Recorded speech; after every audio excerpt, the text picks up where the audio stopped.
What is good, Osiris here, stuck in the middle? There's a lot to the aftermath of the recent election. It's an off-year election, but it feels like it carries the weight of a midterm. So this is amazing stuff. But I'm going to start with this tweet. Will Chamberlain of Human Events. Will Chamberlain tweets, after yesterday's result, what exactly is the pragmatic case for Trump over DeSantis? So what I'm going to talk about today is Trump, DeSantis, and I'm going to bring Tucker Carlson into this conversation as well. He's a lawyer, so his verbiage is always exact. Pragmatic is the key word here. The way I interpret that is he means in a vacuum, without emotion. If you model things out, if you just look at, don't worry about Democrats or emotions, anything else, who's better? Who's a better candidate, Trump or DeSantis? That's what he means. I agree with him. The right answer in a vacuum is obviously DeSantis, in my opinion, for the Republican Party, that he's the best candidate now. But life doesn't operate in a vacuum. It's like this modeling that they do to try to justify the use of masks. They model things out. Life doesn't happen. I was in a classroom. Have you ever seen kids in a classroom? They don't keep the mask on. Are you modeling that? They put their hands all over the place and their masks are dirty and they don't use them properly. And you would have to model all that. And reality is not always like a model. Donald Trump knows that there's this feeling out there that maybe we don't need you, bruh. And when I say we, I'm not a part of the Republican Party, but people on that side. And I will consider voting for Trump for sure. I did not vote for Trump in 2016 or 2020. I'm voting for comic Dave Smith. But when it comes down to the general election, whoever's there, if it's Trump and someone else, I will have to see who the other person is. But I will consider voting for Trump for sure. But Trump knows that this is just only feeding into that. Well, Trump wasn't in it wasn't a general election. Trump really struggled in Virginia. Glenn Youngkin tried to distance himself from Trump. And then it comes to, do we really need you, Donald Trump? That's where it comes to. So that's why Donald Trump released this statement. I would like to thank my base for coming out in force and voting for Glenn Youngkin. Without you, he would not have been close to winning. The MAGA movement is bigger and stronger than ever, Trump wrote in a statement posted on Twitter by his spokesperson, Liz Harrington. So that's Trump desperately, in an insecure manner, in my opinion, trying to say, hey, don't forget about me. None of this would be possible without me, in my opinion. And it doesn't fit my personality, but it's politics. You can't win without doing stuff like that, even though it feels kind of, to me, a little yucky, I would say. So other people agreed with me. Julie Kelly, which we'll see later here. Julie Kelly said, how about congratulations and not making everything about you? Mike Cernovich said, and sadly, a lot of his supporters believe this, even though Trump lost Virginia so badly that Democrats didn't even need to cheat. It was a complete trouncing, but yeah, he won for Virginia. But yeah, he won Virginia for a candidate who didn't even want Trump to come into town. There's give and take there. Yeah, Trump lost Virginia in 2016, or 2020, but it's only been a year and the climate is much different.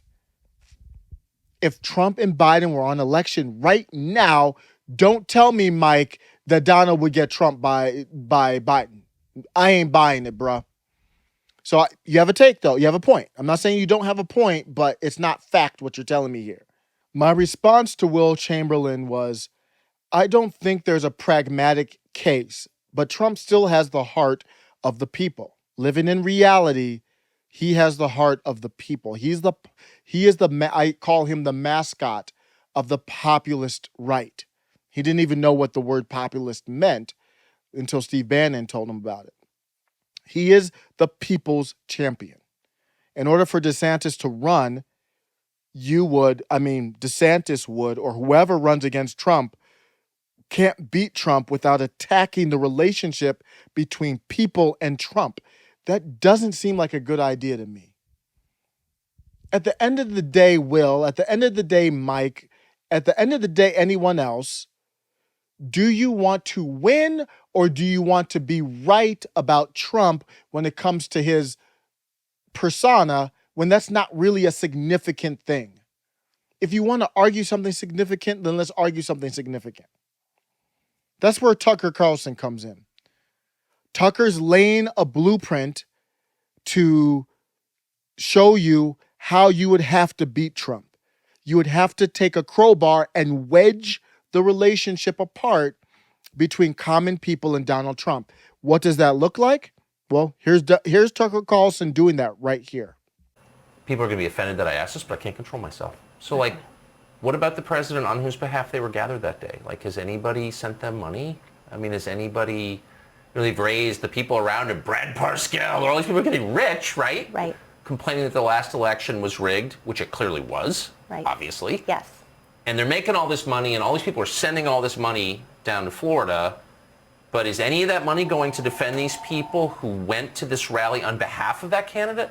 Not that I know of. And I will say no. No. And it's a question that I've been asking myself, and I know a lot of them have been asking too. You know, we were there, and a lot of them were there to support Trump. They were there to support Trump. Yeah. They were there to protest the election being taken from him unlawfully. But aside really from a few comments about political prisoners, and he has said a few things about Ashley Babbitt, to my knowledge, and I'm pretty involved in what's happening with the defendants, especially the detainees, no, there has not been anything, any financial aid coming from anyone of a prominent position to help these people. I just find that appalling. I do really too. do. I do really too. find that appalling. I do too. Has anybody, I have so many questions for you. I'll try to keep them. The question that Tucker Carlson asked is fair, and I think generally the question he's asking is, what happened to the money that you raised after the election and after J6?